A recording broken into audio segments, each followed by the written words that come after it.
আসসালামু আলাইকুম রহমতুল্লাহি ওয়া বারাকাতুহু। আলহামদুলিল্লাহ রাব্বিল আলামিন ওয়াসসালাতু ওয়াসসালামু আলা নাবিয়িনা মুহাম্মদ ওয়া আলা আলিহি ওয়া সাহবিহি আজমাইন ওয়াত্তাবিঈনা লাহুম বিইহসানিন ইলা ইয়াউমিদ্দিন। আল্লাহুম্মা ইন্নী আসআলুকা ইলমান নাফিআন ওয়া রিজকান তাইয়্যিবান ওয়া আমালান মুতাকাব্বালা। সম্মানিত সুধী, আজকে একটি বহুল আলোচিত মাসালা আলোকপাত করব এবং পোস্টমর্টেম করব ইনশাআল্লাহ।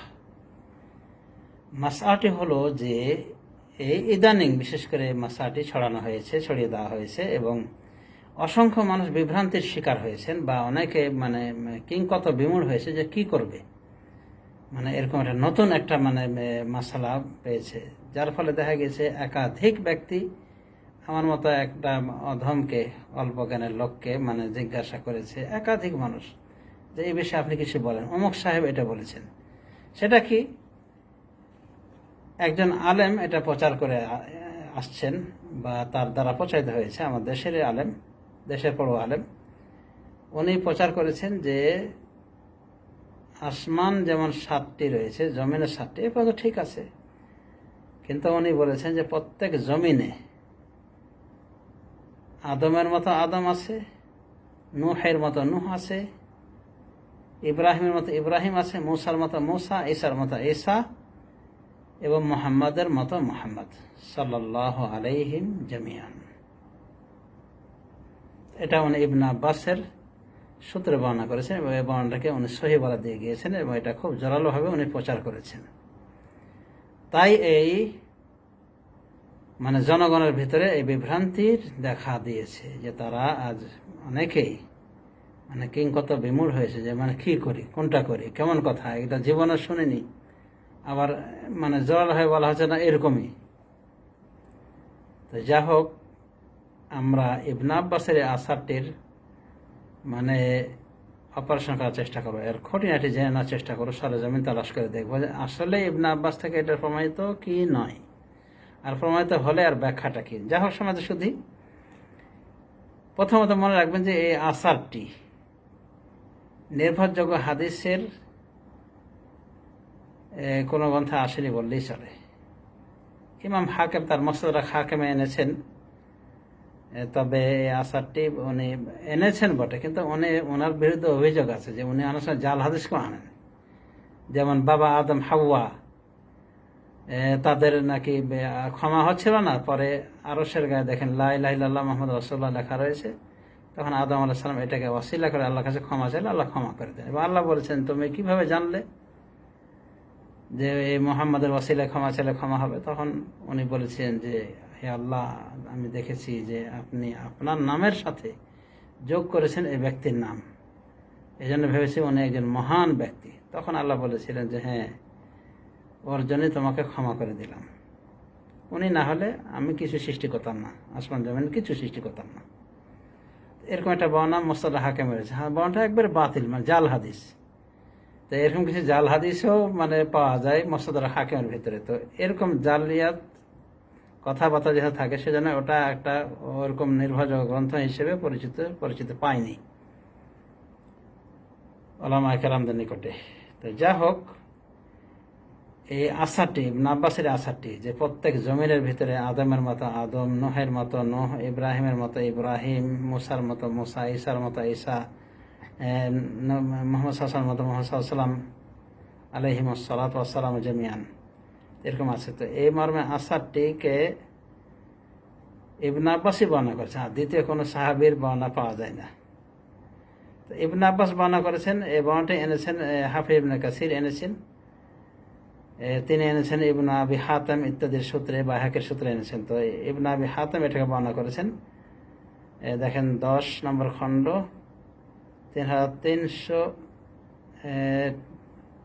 3368 নাম্বার, 8 নম্বর দেওয়া হয়েছে 18918। সম্ভবত প্রথমটা তার খণ্ড নাম্বার, দ্বিতীয়টা পৃষ্ঠা বা নাম্বারিং, হাদিসের নাম্বারিং। যাই হোক, এভাবে আমি পেয়েছি রেকর্ড করা। ভাই ইমাম বাইহাকি তার আসমা ও সিফাতে উল্লেখ করেছেন, 2 নম্বর খণ্ড 370 পৃষ্ঠা। এর সূত্র কি? সূত্র হলো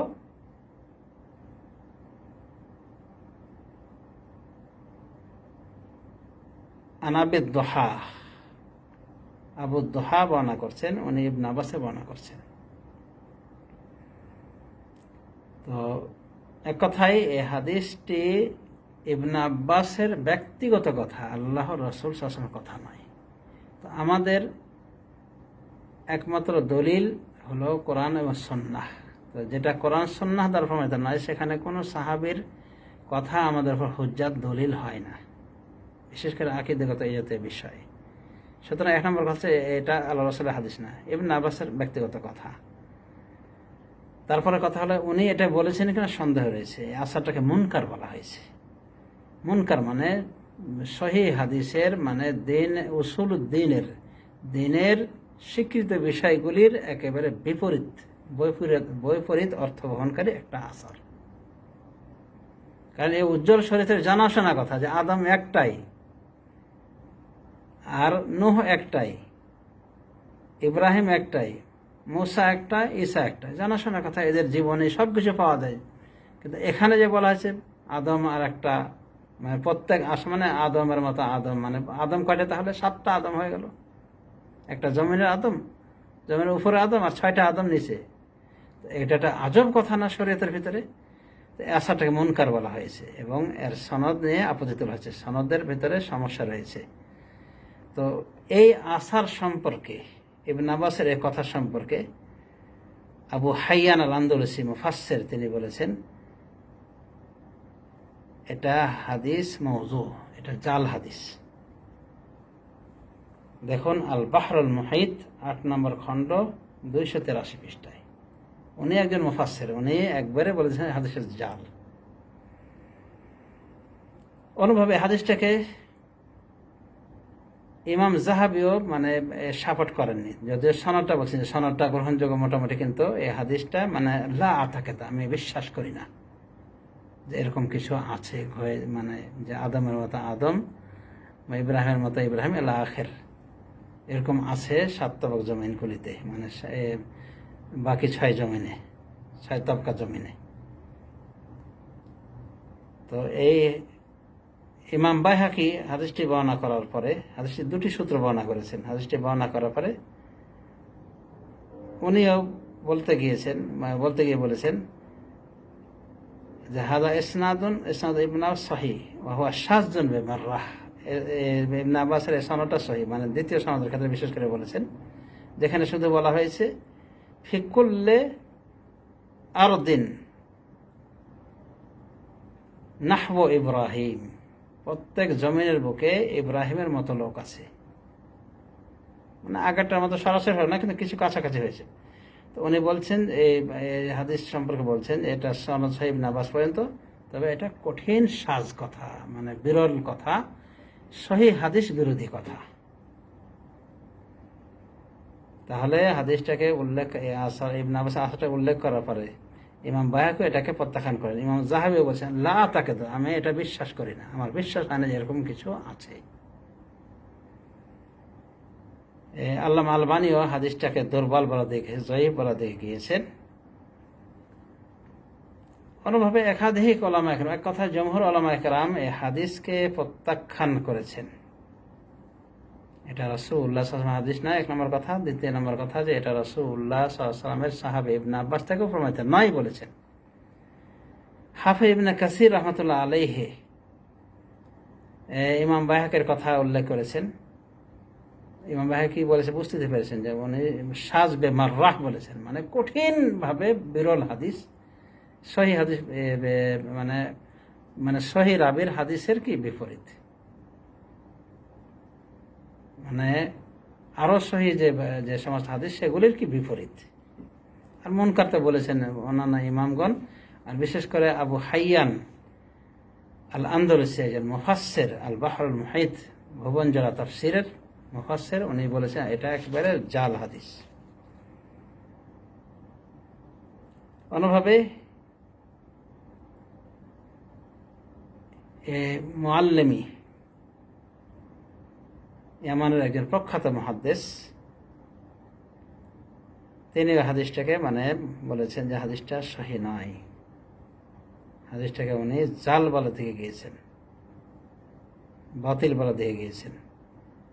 আরো কেউ কেউ বলছেন যে হাদিসটা সনদ দঈফ, মানে ইবনে আব্বাসের কথাটা সনদ দঈফ, মাতনুহু মুনকার। সনদ দঈফ আর মাতনটাকে একবার মুনকার, মানে কঠিন, অস্বীকৃত, মানে দিন ইসলামের সাথে সরাসরি কি বৈপরীত্যপূর্ণ। তো এই সমস্ত মহামতি ইমামদের মাধ্যমে আমরা যেটা বুঝতে পারলাম, খোলাসা হিসেবে বলতে পারি যে এই হাদিস হাদিস নয়। প্রথমত আল্লাহ রাসূলের হাদিস, দ্বিতীয়ত সাহাবী ইবনে আব্বাসের উক্তি, এবং এটাও তার থেকে প্রমাণিত কিনা সন্দেহর সৃষ্টি হয়েছে। আর যদি প্রমাণিত হয় তবুও এটা কি একেবারে বিরল কথা। হাফিজ ইবনে কাসির রাহমাতুল্লাহ আলাইহি আল বিদায়া ওয়ান নিহায়া গ্রন্থে বলেছেন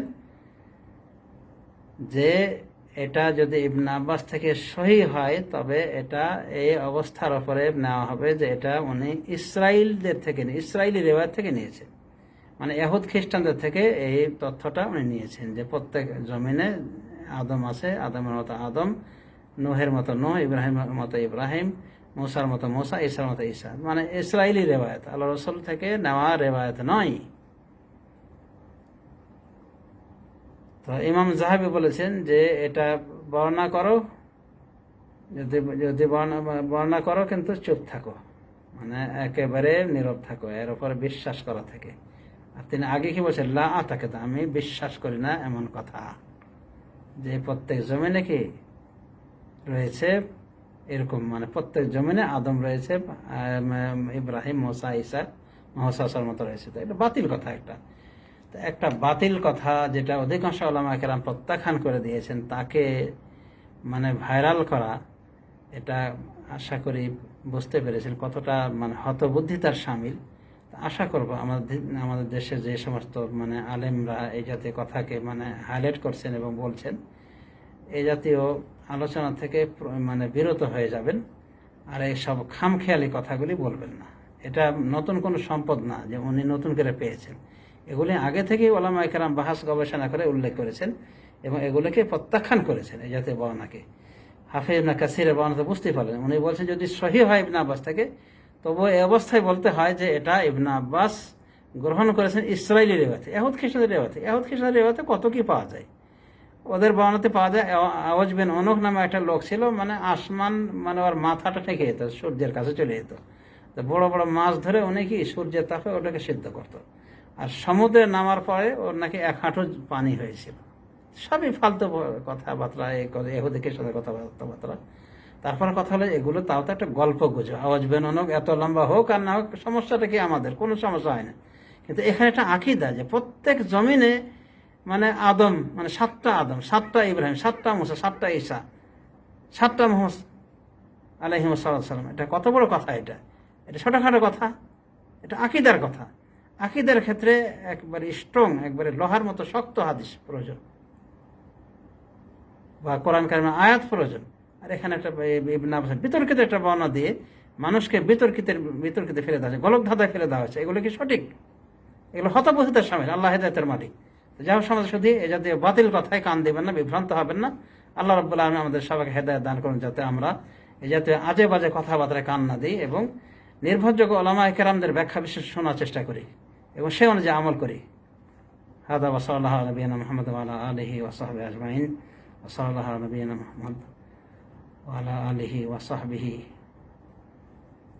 ওয়া মান তাবি'আহুম বিইহসান ইলা ইয়াউমিদ্দিন ওয়া সাল্লামা তাসলিমান কাসীরান ইলা ইয়াউমিদ্দিন, আম্মা বা'দ। ওয়া আখিরু দাওয়ানা আলহামদুলিল্লাহি রাব্বিল আলামিন।